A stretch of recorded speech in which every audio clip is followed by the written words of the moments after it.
जय हिंद साथियों, द गुरु 26 पे आपका स्वागत है। आज हम लोग करेंगे क्लास 6 का हिस्ट्री का लेसन नंबर 3 को। क्योंकि आप लोग जान रहे हैं कि हम लोग NCERT 6 to 12 का सीरीज चला रहे हैं, जिसमें आरंभिक जितना भी एग्ज़ाम में पूछा जा रहा है क्वेश्चन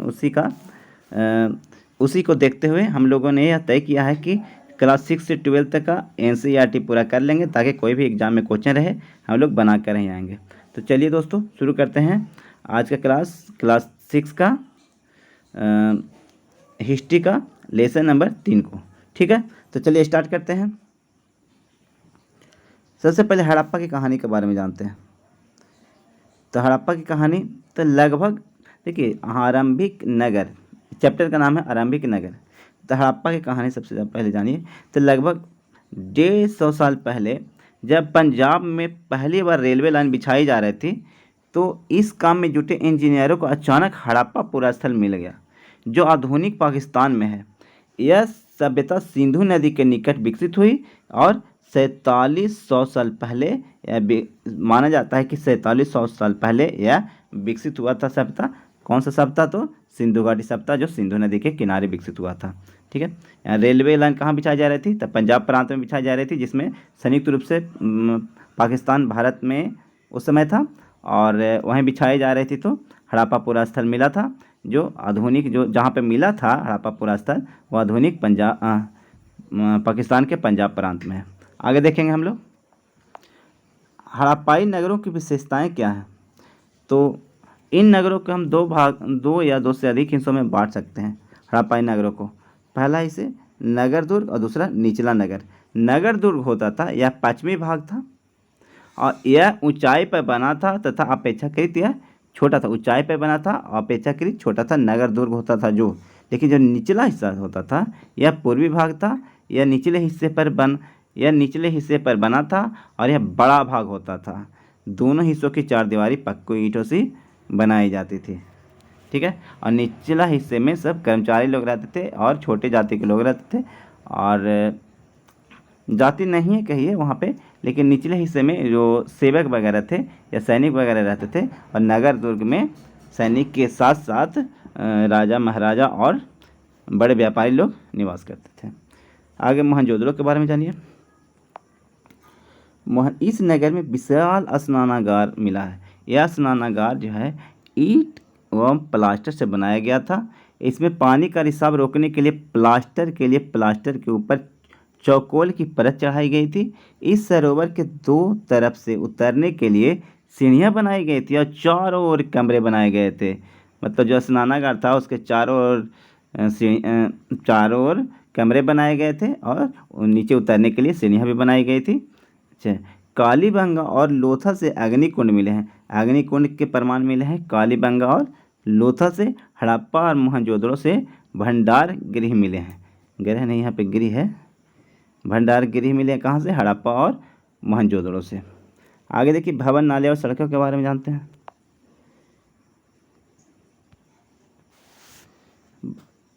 भवन, नाले और सड़कें। इन नगरों के घर आमतौर पर 1 या 2 मंजिले होते थे। नगर जो था उसका घर 1 या 2 मंजिले होते थे। घर के आंगन के चारों ओर कमरे बनाए जाते थे। आंगन के चारों ओर कमरे बनाए जाते थे और अधिकांश घरों में एक अलग स्नान घर होता था, और कुछ घरों में कुएं भी होते थे, और कई नगरों में ढके हुए नाले थे। ढके हुए नाले भी मिले हैं। इससे कितना उन्नत था यह सिंधु घाटी सभ्यता, यह प्रमाणित होता है। और जल निकासी प्रणाली काफ़ी विकसित थी, और घर, नाले, सड़कों का निर्माण योजनाबद्ध तरीके से किया गया था। बहुत ही विकसित कहा जा सकता है यह व्यवस्था। नगरीय जीवन कैसा था? तो नगरीय जीवन कैसा था हड़प्पा वासियों का? देखिए, एक चीज़ और जान जाइए कि हड़प्पा सभ्यता बोले चाहे सिंधु घाटी सभ्यता बोले, वो दोनों एक ही है। ठीक है, कहीं कहीं हड़प्पा हम बोलेंगे, कहीं कहीं सिंधु सभ्यता बोलेंगे, सिंधु घाटी सभ्यता। तो आप समझिएगा कि दोनों एक ही है, क्योंकि जो यह सिंधु नदी के किनारे ही मिला है, इसलिए इसे हड़प्पा सभ्यता भी बोला गया है। अच्छा, ऐसे रावी नदी के किनारे ही मिला है, लेकिन यह सभ्यता को हड़प्पा सभ्यता के नाम से भी जाना जाता है। इसलिए कंफ्यूज नहीं कीजिएगा। आगे देखिए नगरीय जीवन कैसा था। हड़प्पा के नगरों में बड़ी हलचल रहा करती थी होगी। हड़प्पा के नगरों में बड़ी हलचल रहा करती होगी। नगरों में लोग निर्माण कार्य में संलग्न थे तथा यहाँ पर धातु, बहुमूल्य पत्थर, मनका, यहाँ पे पता नहीं चल रहा, चांदी, हाँ सॉरी, सोने चांदी से बने आभूषण प्राप्त होते थे। लिपिक कुछ लोग मोहरों पर लिखते थे। लिपिक भी वहाँ पे होते थे और लिपिक के काम था, लिपिक थे वो मोहरों पर लिखते थे। कुछ लोग शिल्पकार थे। तांबे और कांसे के औजार, तांबा और कांसा के औजार, हथियार, घने बर्तन बनाए जाते थे। चांदी और सोने के गहने, बर्तन, बाट, चट, पत्थर, मनका, कार्निलियन पत्थर, हड़प्पा के लोग पत्थर को मोहरे भी बनाते थे। ये सभी चीज़ें वहाँ से प्राप्त हुआ है और अनुमान लगाया गया है कि ये सब चीज़ें बनाते थे और काफ़ी चीज़ें यहाँ पे ज़मीन के अंदर से ज़मीन के अंदर मिला है पुरातत्वविदों को। अच्छा, फेयांस क्या था? तो बालू या स्फटिक पत्थरों के चूर्ण को गोंद मिलाकर तैयार किया गया जो पदार्थ होता था उसको फेयांस कहा जाता था। फेयांस था ये बालू और स्फटिक पत्थरों को चूर दिया जाता था और गोंद के साथ उसे मिला दिया जाता था। वह पदार्थ क्या कहलाता था? फेयांस कहलाता था। अच्छा, कच्चा माल किसको बोलते थे? तो जो प्राकृतिक रूप से मिलते हैं या फिर किसान या पशुपालक उनको उत्पादन करते हैं, यह कच्चा माल था। और मेहरगढ़ से 7,000 साल पहले कपास की खेती के प्रमाण भी मिला है। मेहरगढ़ से कपास की खेती के प्रमाण मिले हैं जिसका आयु लगाया गया है 7,000 साल पहले। कच्चे माल का याद, तो तांबा मंगाया जाता था राजस्थान और ओमान से। राजस्थान ओमान से तांबा। अच्छा, कर्नाटक से सोना मंगाया जाता था। ईरान से टीन मंगाया जाता था और बहुमूल्य पत्थर गुजरात से मंगाए जाते थे। ये सब याद कर लीजिएगा, कुछ मैं ही सब पूछ देता है भी। ठीक है दोस्तों। अच्छा, हड़प्पा के बारे में, हड़प्पा सभ्यता के भोजन क्या क्या थे? तो हड़प्पा के लोग जानवर पालते थे और अनाज उपजाते थे और यहाँ लोग गेहूँ, जौ, दाल, मटर, धान, तिल, सरसों उगाते थे। देखिए यही सब से पूछ जाता है निम्न में से कौन सा गलत है? तो हड़प्पा काले जो लोग थे क्या क्या उपजाते थे? तो ये सब दे देता है और एक और दे देता है, अलग से दे देता है, उसको छांटना होता है। इसलिए इसको याद कर लीजिएगा। यानी कि इन्हें गेहूं के बारे में जानकारी था, जौ, दाल, मटर, धान, तिल, सरसों सब के बारे में इन्हें जानकारी था। जुताई के लिए हल का प्रयोग होता था और सिंचाई के लिए जल संचयन किया जाता था, मतलब जमा करके पानी को रखा जाता था फिर सिंचाई का काम में आता था। हड़प्पा के लोग गाय, भैंस, भेड़, बकरियां पालते थे और बेर को इकट्ठा करना, मछलियां पकड़ना तथा हिरन जैसे जानवरों का शिकार करना भी इनका पेशा था हड़प्पा के लोग का। और इससे ही आजीविका को चलाते थे और अपना पेट भरते थे। अच्छा, धौलावीरा के बारे में जानिए। धौलावीरा है हड़प्पा स्थल धौलावीरा है, वो गुजरात में पड़ता है और खदीर बेट के किनारे बसा है। खदीर बेट जगह के नाम है, यहाँ इसके किनारे बसा था ये धौलावीरा। इस नगर को 3 भागों में बांटा गया था।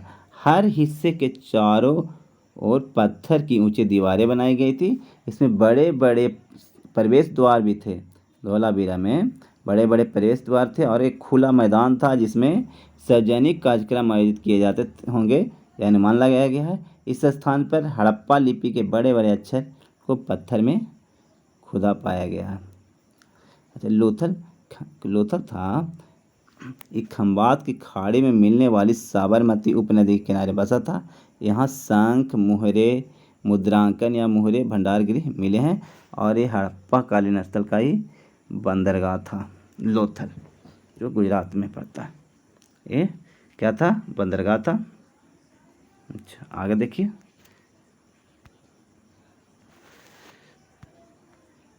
आगे देखेंगे हम लोग सभ्यता के अंत के क्या क्या कारण थे। तो जो सिंधु घाटी सभ्यता या हड़प्पा सभ्यता अंत हुआ उसका सबसे बड़ा कारण माना जाता है, इसमें देखिए एक है नदियाँ सूख गई होंगी, ये भी हड़प्पा कालीन के अंत का कारण माना जाता है। यह जंगलों का विनाश हो गया होगा या बाढ़ आ गई होगी। इसमें सबसे ज़्यादा ऑथेंटिक लगता है बाढ़ आ गई होगी। इससे सब मतलब मलबे के नीचे दब गए होंगे और सभ्यता का अंत हो गया होगा। सबसे ज़्यादा अनुमान लगाया जाता है बाढ़ का आ जाना। अच्छा, एक और है चारागाह समाप्त हो गया होंगे और शासकों का नियंत्रण समाप्त हो गया होगा और युद्ध वगैरह हुआ होगा और सबका अंत हो गया होगा। तो ये सब कम प्रमाणित हो रहे हैं कि मतलब होगा, लेकिन सबसे ज़्यादा बाढ़ आ गई होगी, सबसे ज़्यादा प्रमाणित माना जाता है। तो चलिए दोस्तों, चैप्टर 3 ख़त्म होता है और कल हम लोग मिलते हैं पार्ट 4 के साथ में। और कल 2 वीडियो आएगा, एक पार्ट 4 का आएगा हिस्ट्री और पार्ट 4 का आ जाएगा पॉलिटी। ठीक है दोस्तों, और लगे रहिए मेरे चैनल पे। अगर पसंद आए तो सब्सक्राइब कीजिएगा, क्योंकि अब जो सेंसस की सीरीज चल रहा है ये बहुत ही बम्पर सीरीज है और इसे आप लोग एकदम 1 से 2 बार ज़रूर देखिएगा, क्योंकि संजीवनी का काम करेगा आपके लिए एग्ज़ाम में, एकदम हम वादा करते हैं।